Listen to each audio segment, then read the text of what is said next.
So, after about a good hour walking around trying to find a composition, I finally found something. So I'm just going to have to wait for the light to get a little bit better, which it is now. And this is what I'm photographing. It's this tree with the broken bark. I just think it makes it for interesting shapes and texture. So I've got Kodak Tri-X, I'm rating it at 1000 ISO, orange filter in the camera, and I'll just take a light reading now and take the picture and we'll see how it turns out. But I think it might turn out pretty good. I'll just keep checking the composition a bit more to make sure I've got it right. Don't know if I should go a little bit higher with it from this sort of angle. But we shall see. I've got the time. Best to take your time and get things as right as you think they're going to be, and rather than rushing and coming away with nothing. So I'll just try, as I say, another composition. Right, I think I found a slightly better composition by lifting the camera higher, and that's the sort of angle of view that we're getting now. It's awkward stood on here. I'm going to have to be careful I don't knock my camera into the water. So I'm just going to wait for a little bit more light and then take an exposure. I've just taken a reading in the shadows and I'm getting a second f22. So I'll just wait till the sun comes out a little bit more and do that reading again and then take the exposure. So I'll go back up if I can.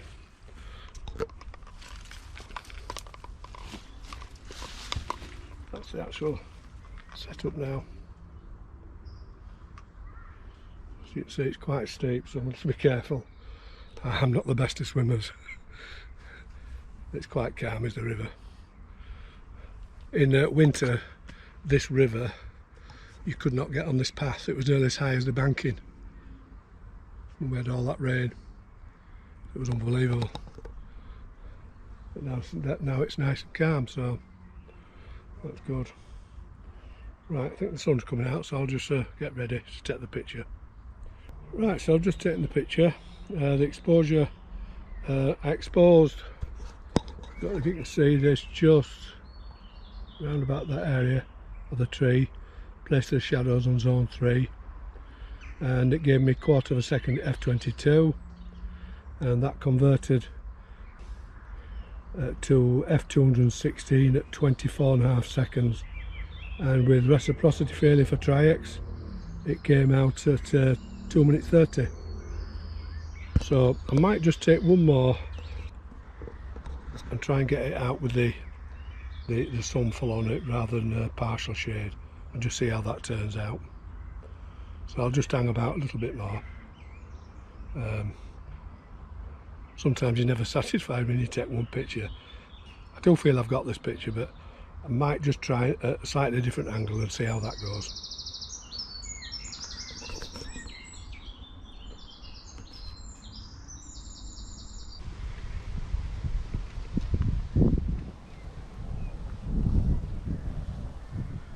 this land belongs to the Farnley estate. There's a public footpath obviously through it, and Farnley Hall is just up there. You might not be able to see it in the trees, and that's where the famous artist William Turner, a watercolour artist, spent quite a few years living there and doing paintings around Yorkshire, around this area. I'm full of all these facts. I know the history of where I live. I think it's important to know that in some respects.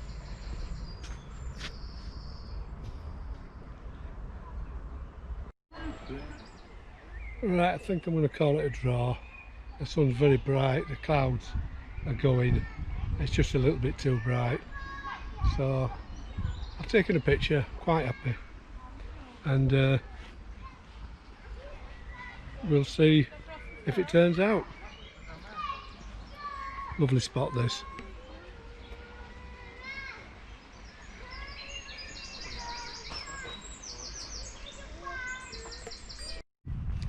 When you actually go out photographing, sometimes you can put yourself under tremendous pressure and it just spoils the enjoyment. If you're not feeling very productive, don't go. If you go and you take one shot and you can't see another, don't start shooting for the sake of it, because you're just wasting film. Best to be happy with what you got and enjoy that picture that you've taken. That's if it turns out. So as I say, I'm going back now and I'll get this film developed, and then there's always another day. It's an absolutely beautiful day though. Lots of people out.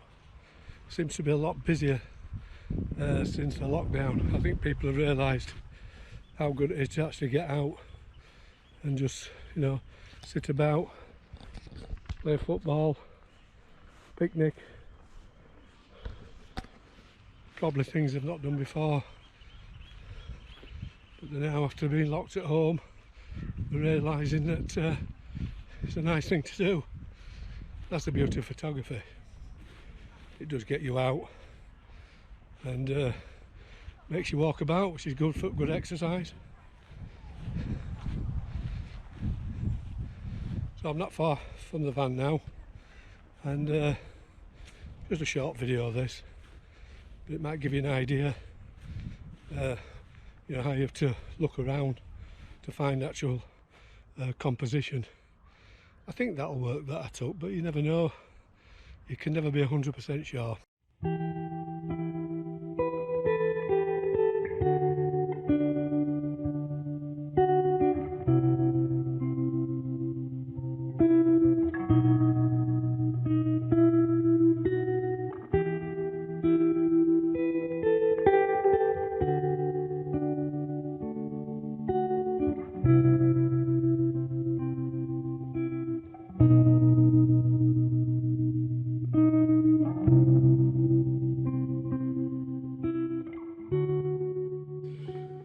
With pinhole photography, you have virtually no control over exposure times.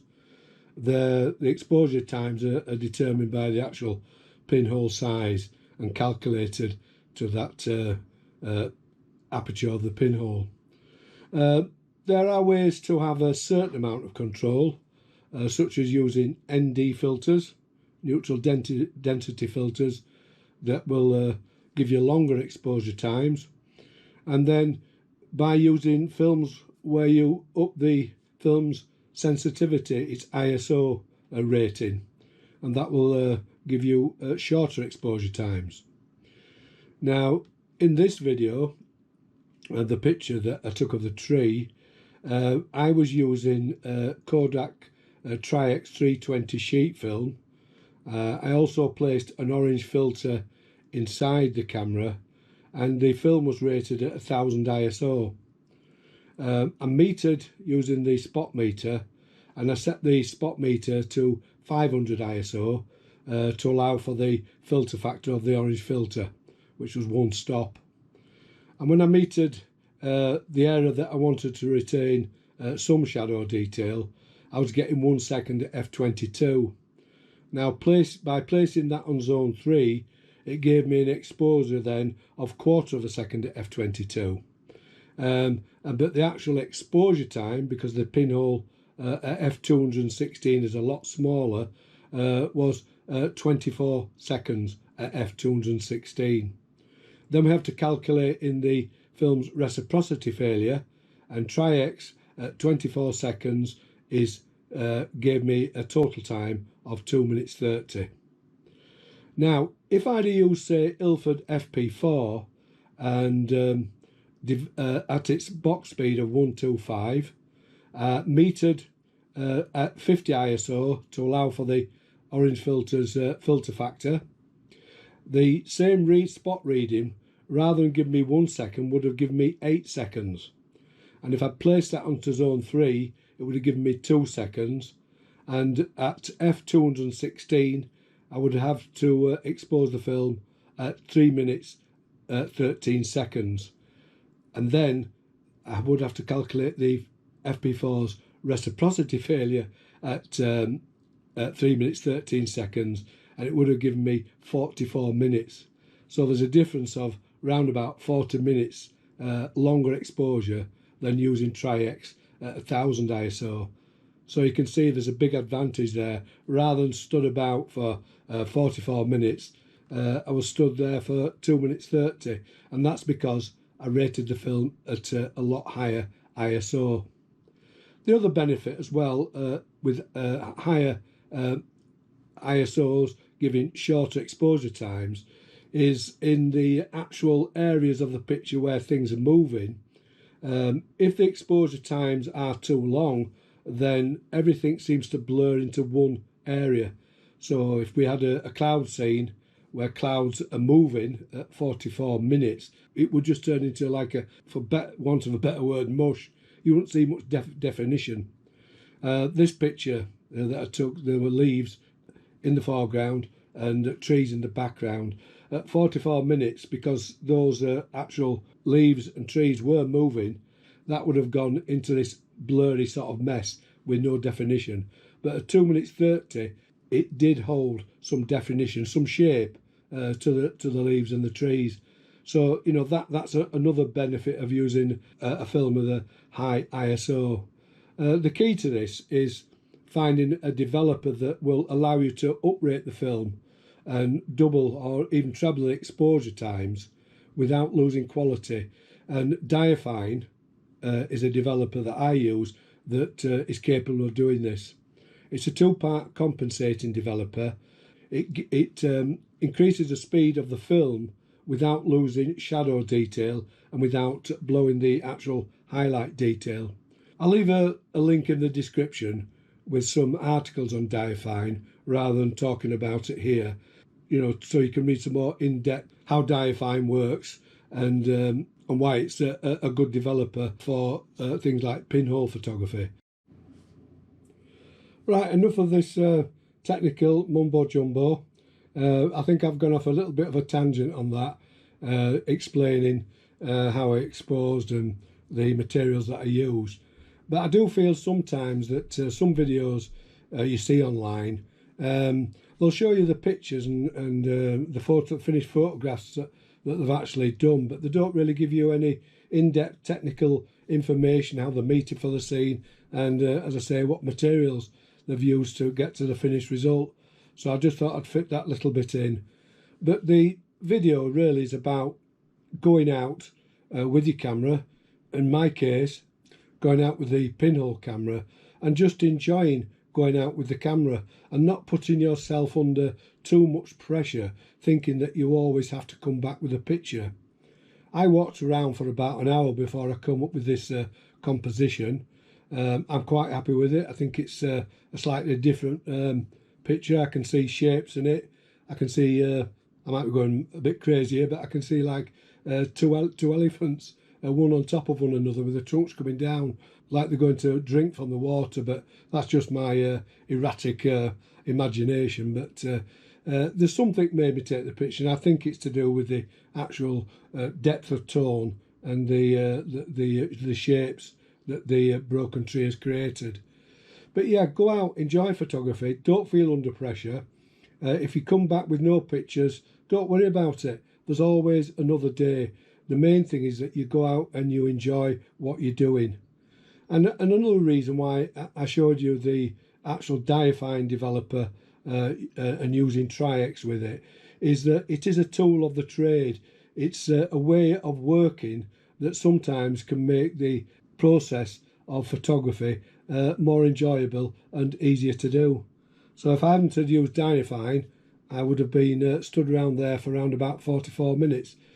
Because I used diaphragm, I was there for 2 minutes 30. So that's the end of the video. I'll leave a link in the description, as I said, with some articles regarding diaphragm. And if you've any questions, please ask them, and I'll do my best to answer them for you. If you like the video, please give me a like, or better still, subscribe to my channel and see more videos that I plan to do in the future on pinhole photography. So thank you for watching, and I'll see you in the next video.